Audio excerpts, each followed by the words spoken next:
Alrighty, hey there YouTube, and especially the CB guys. I needed a bigger power supply to run my CB amplifier, so I went ahead and ordered a 250 amp adjustable power supply. Here's your DC volts, here's your variable, there's your DC amps, and there's your on-off switch and integrated breaker there. Okay, so a few things with this supply. First of all, when I first got it, there were no fans in the cabinet. Oh, I've added these. I don't know why my camera's freaking out. All right, maybe that'll make it a little brighter. But anyway, there were no fans in here. There were no holes. I just put these in. This was just a flat piece of sheet metal on either, every side, and I have pictures to show that previously. But anyway, so I've added these fans, 2 fans. These are sucking air into the box. Okay, the only fan the power supply originally came with is that fan right there. And it was originally blowing air or sucking air and blowing air into the box. But the problem is the air had nowhere to go because this was solid. There were no holes in there. And the back of this is all solid. And underneath of it, I don't have the bottom plate on there right now, but you can see it's all solid under there. There's the bottom plate, so you can see that's completely solid. So anyways, air was trying to blow in, but all it was really doing was creating a bunch of turbulence because the air had nowhere to get out. It couldn't get out. Now, I contacted the builder about this as soon as I got it, and he told me don't worry about it. This isn't like a CB amplifier. It's not going to get hot. That's all you need. And I know better than that. So I reached out to about 3 other builders, CB amplifier and power supply builders, and I got their thoughts, and first thing they asked me was who the hell built this thing, because there's no way it's going to cool, and that's a very bad thing. So I let the builder know over and over again it wasn't adequate, and he kind of dodged the question. Okay, so we'll get back to that. So what we have now is no way this thing can get air in and get air out. Okay, I think we've established that. It has 8 modules in here. They're supposed to be 42 amp modules, but in reality, you're not going to put out 42 amps all the time. You're going to burn these things out. So I know BBI, when he uses, I believe, 35 amp switchers, he just calls them 30 amp. 5 amps less per switcher, just to be safe. So if these are 42, what are you going to call them? 30, 37? 37 amp switchers to be safe? Anyways, do the math. There's 8 of them. At 30 amps, 8 times 3, well, that's 24, so that's 240. It's 240 amps. If we do say they're doing 40 amps a piece, 8 times 4, 32, 320 amps. And if you want to throw the extra 2 on there, well, you know what that gets you. There's 8 of them. That gets you another 16. So anyways, it should be able to do 250 amps, no problems. Okay. Here's a gripe of mine. This is how it came from the builder. Butt splices here, no solder, no heat shrink. These should have been soldered and heat shrink to make them look a lot cleaner, but they weren't. So, I don't dig that. This here is a 12 volt transformer, like you'd plug in the wall and charge your 12 volt device with. Just like a cell phone charger, except instead of the, 5 volts, it's 12 volts. So we can look on there, and if it'll focus, you can see whatever it says there. Okay, there we go. And you can see down here, here's the neutral and hot that would plug in a standard 120 volt outlet. He obviously soldered 110 going to it and put some heat shrink on it. All right, that's fine. It's mounted on there. Doesn't seem like it's going to come off. So that's obviously giving power to these two meters there. That's all that's doing. It's just lighting the meters up. Okay. So where do we go?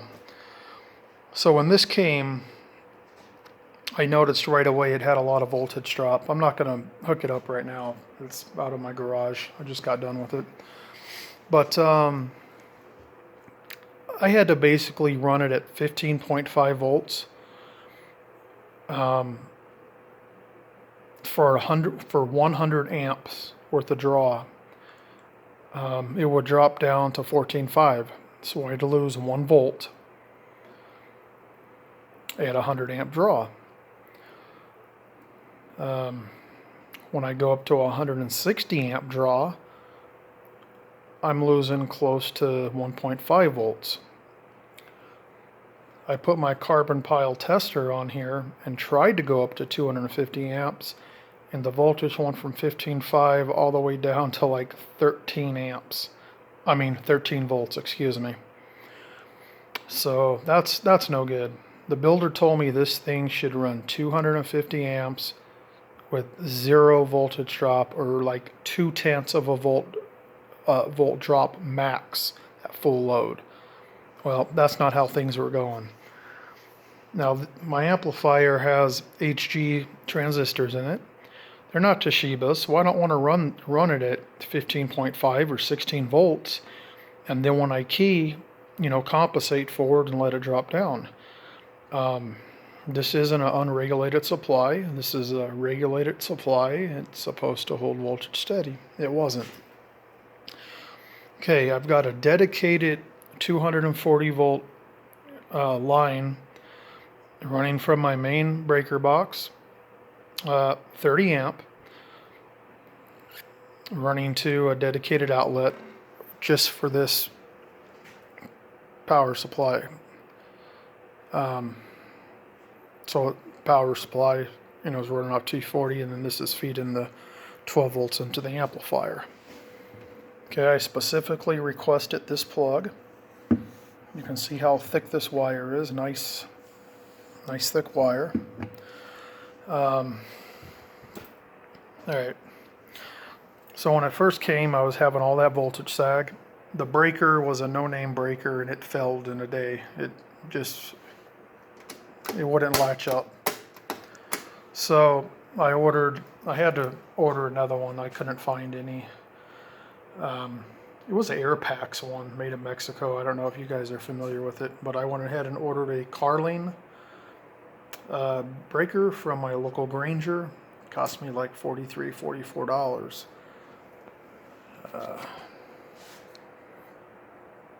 There's the one that came with it. You can see it has a custom part number. Granger couldn't even track that down. And Airpax. Anyways, this thing's useless. It's no good. So we had those problems. Okay, so I got a hold of the builder several times. He basically said, like I told you, it didn't need any more cooling. Said he'd find out about the voltage drop. First he said there should be none, 2/10 maximum. Then he came back a few days later. Oh, talked to a couple builders. Oh, it's completely normal. Yeah, it's normal for these modules. But before he says that, he tells me he's been using these for over 2 years and never had a problem, and they're stout, He claims he ran a... What did he run on here? I think he ran a no, he said a 12 pill. Might have been a 4x12 he ran. Anyways, he says it ran it with absolutely no voltage drop whatsoever. Well, that's not true. Okay, so I want to show you guys some things. I've upgraded the power wire. Now this is coming off of the breaker here. Okay, I upgraded it to an 8 gauge power wire, a 600 volt 8 gauge power wire. This is all his doing here. Let me show you what was on here before so you guys understand. This wire right here, come over here. This little tiny wire right here was going from that breaker to power all 8 of these modules, 240 volt modules. Okay, just as an example, here we go. Look at that. This is the wire I upgraded with. This is what the builder used. Look at the wire I put in there. Look at the wire he used. 2 of these wires don't equal that wire. Now I don't know why on earth a builder would use that little tiny wire right there to run 8 modules. That's going to pull up to 250 amps. It makes no sense to me. But that's what he used. And that's what I changed it with. Okay, so that was one problem. Alright, stick with me. Also, when he had the 240 coming in, they're going right where mine are, just, you know. He had no terminal connectors on there or anything. He just had them going in there and had the wire stripped, and just like he has those other ones. See those other white wires in there? Same thing. That's exactly how he had them. No terminal strips or anything. You see he's got them on this side, but he doesn't have them on that side. So I thought that was pretty darn cheesy. Also, if we look at the size of the wire, the 240 going to the modules, here it is right here. More of that same size little tiny wire. Is it adequate? I don't know, guys. You let me know if it's adequate or not. I'm sure there's some guys out there that are a hell of a lot smarter about electronics and draw and everything than I am. So here's what we're running. 250 amp draw. Okay, is that adequate? That's what I need to know. Do you think it was adequate from that breaker to this junction, this terminal here? I personally think it's a choke point, but you let me know. Okay, this here is your positive. One going to each module out, 12 volts out. That's the positive lug. And once again, you let me know. Is that wire adequate? Or should it have something like maybe each of these be a 10 gauge wire? I don't know. You let me know. Same thing over here on the negative. 12 volt negative right here going through the shunt to measure the amperage and out the back on the lug. Now, the reason I show this is look at the size of that power wire. And that stuff ain't no joke. That's number 1 wire right there. With a great big old, you know, Anderson clamp. That's a big one. So is it adequate to have that type of wire going to the amplifier that the amplifier needs? It's coming from this? I don't know. Alright. Then we have the problem with this last module here buzzing and making all kinds of noise. Don't know exactly what was wrong with it. It was definitely buzzing and making a bunch of noise. I tested the output power on it. At 100 amps, you know, it was producing the same as all the other ones. They were all seeing voltage drop. So, but it was making a hell of a buzzing noise, like almost like a arcing noise. This one here to a lesser extent. So, these have both been replaced, but I'll get into that. Okay. So here's underneath here. And once again, he had that little tiny wire running from that breaker back there. So as you can see, I upgraded the wire to match the wire coming in.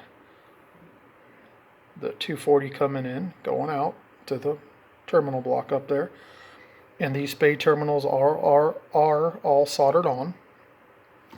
Now here's another gripe. Look at that. Self-tapper is holding the modules down. Really? Couldn't I use some bolts with some Teflon nuts on there? Pretty cheesy. What about those going in the module? Those aren't machine screws. Those are self-tappers, same as those. Just total shitty workmanship. Okay. These here too. You would think these would be machine screws because, as you can see, these are manufactured to accept machine screws, but they're not. They're self-tappers too. I mean, who does such a thing? Who's so lazy that they can't run to the store and get some machine screws instead of using, basically destroying it by using self-tappers? I mean, who the hell does this? There you go. I want you to think I'm bullshitting you. It's a self-tapper. Bunch of bullshit. Just, you know, messed up the threads and self-tapped it in there. What happens if some metal shavings or something fell in the damn module? I like seeing the phenolic on here. Okay, that's nice. It holds them in place. I would like to see another strip up here. And I would have liked to have seen machine screws to hold everything together. Look at the modules themselves. They're not straight. They're all kinds of crooked and offset and different spaces and all kinds of other nonsense going on there. Looks like shit, but that's another thing, you know. The little LED, I added that. That's just a green LED. I put that on there. Okay, so let's get to the meat and potatoes of it. So I let him know right away. I got problems with it. He had me checking the 240 voltage coming out the wall. Everything checked fine. There was absolutely no voltage drop whatsoever. I had a certified electrician run it, you know, everything up to code. Even ran oversized wire to it, man. And it's a dedicated 240 just for this. It's solid, no voltage drop at all. So we determined that. We did it all on video, so he saw. We did on video, so he saw the carbon pile tester hooked up to the two lugs, and by the time I got to 250 amp draw, this thing was over with. The voltage was just dropping like to 13 volts or less when it was set at 15.5. No, I had it set at 16 at that point, 16, and it was dropping to 13 with the 250 amp load with the carbon pile tester. And that's only like, 5 or 10 seconds worth. All right, so we established all that. We did establish it's not doing the voltage, stable voltage. The voltage is dropping. All right. Then the damn breaker goes out, so I can't use it. I had to go purchase a new breaker. Then we have the air cooling issue, right? It's not cooling. The damn thing's getting hot. So I tell him, I'm not happy with it. Why don't you just take it back? I'll ship it back to you. Why don't you take it back? Give me my money. I've already talked to another builder. I'm going to have him build me one. We're going to build it in a traditional, amplifier case, and put two fans like that on the top and blowing out the back just like a traditional amplifier case. Well, he wouldn't give me the money back. Claims he didn't have it. So I told him, as a builder who builds these things, you would think you'd have at least $1,000 in your bank account just for a situation that arises like this. Well, he basically told me I wasn't going to get my money back, and I can either work with him or I'm screwed. And when I mentioned him, I talked to some other builders and, got their advice. He let me know right away that the CB radio world is very small. This hobby is very small. And not to piss him off, or he'll make it so no one will build me any equipment ever again. Well, I doubt if that's true, because if I told everyone who built this, I doubt if you guys would buy anything from this clown. All right. So I wasn't going to get my money back.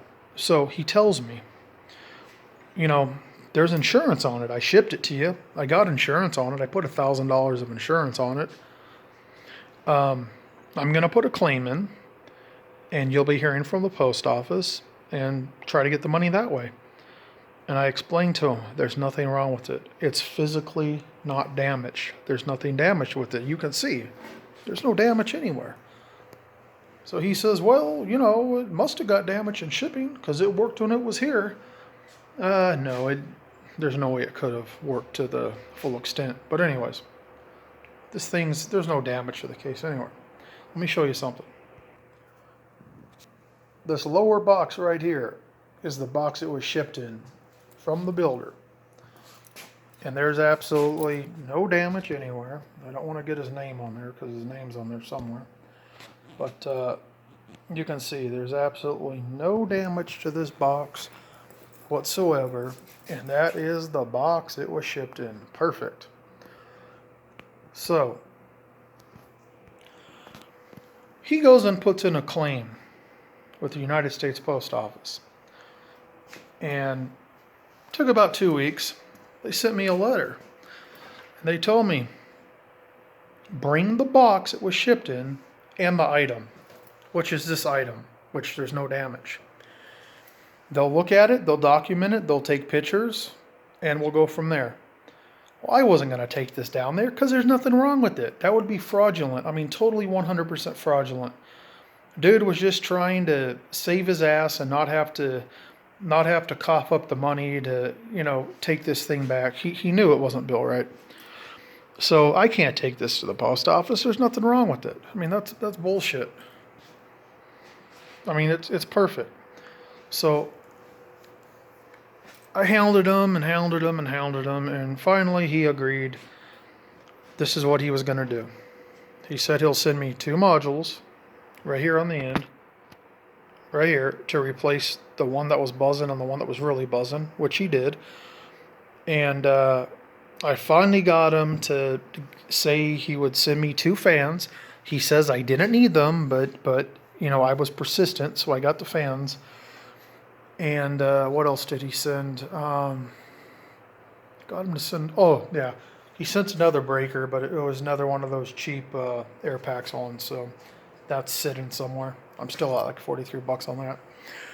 So anyways, it literally took a month to get my 2 replacement breakers. I mean, my 2 replacement modules, the another cheap breaker, and only 1 fan showed up. 1 damn fan showed up. So I text him and I'm like, what's up, dude? You were going to send me 2 fans. He says, well, I don't recall that. That never happened. I said, sure it did. Here's a text right here. I sent it to him so he could clearly see. He said he would send me 2 fans. So he said he'd send me another one. So I waited a week, didn't hear anything. I asked him, did you send it? Oh yeah, my wife sent it out. Well, another week goes by, the fan never shows up. I don't think it was ever sent. Who knows? Could have got lost. I don't know. So he did finally get me another fan, although he let me know I didn't need it, which I believe I did. But he did finally get me another fan. That's why I have 2 of them here. I had to drill holes. I had a 4 1/4 inch hole saw, so I went ahead and drilled holes in it. Put the fans in.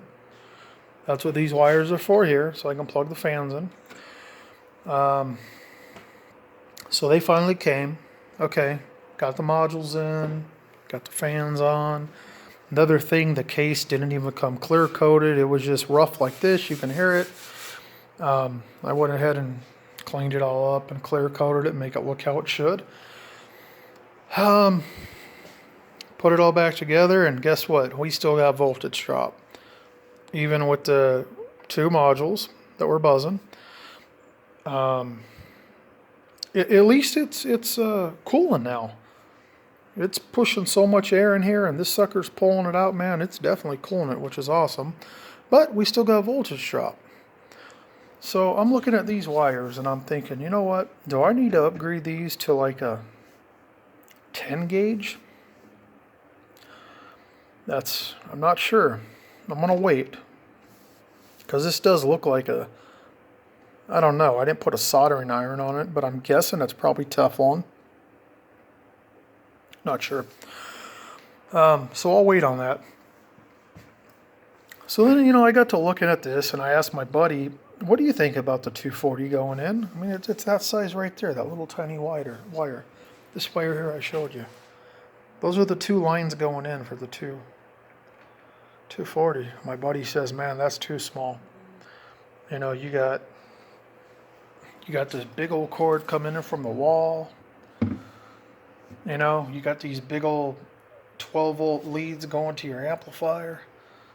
And then you got this choke point from here to here, where it's this little tiny wire. So I went ahead, took it back out tonight, put the 8-gauge wire in. Pretty sure it's 8-gauge. Yeah, it is 8-gauge because I had 10 and I decided to go ahead and use the 8. 600 volt. Yep.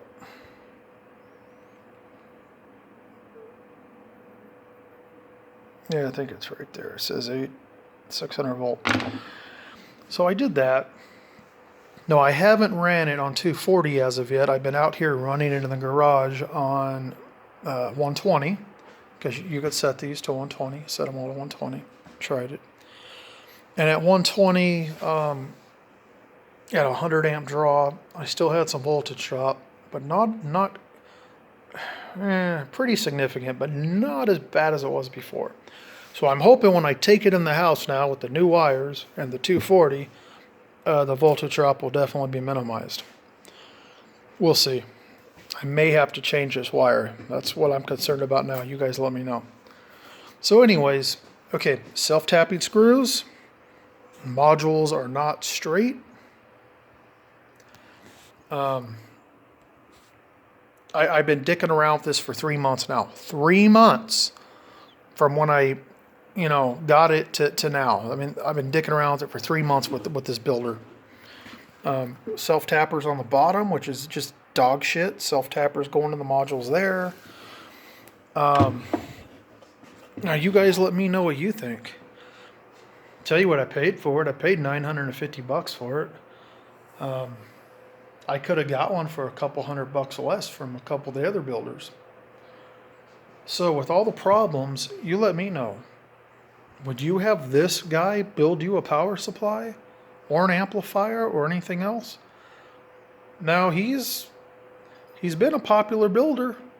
I'll say that. He's got his fair share of customers and whatnot, but his quality's just, in my opinion, totally went downhill and just, he's building junk now. Anyways, that's where we're at, man. You guys let me know what you think. All right, take care.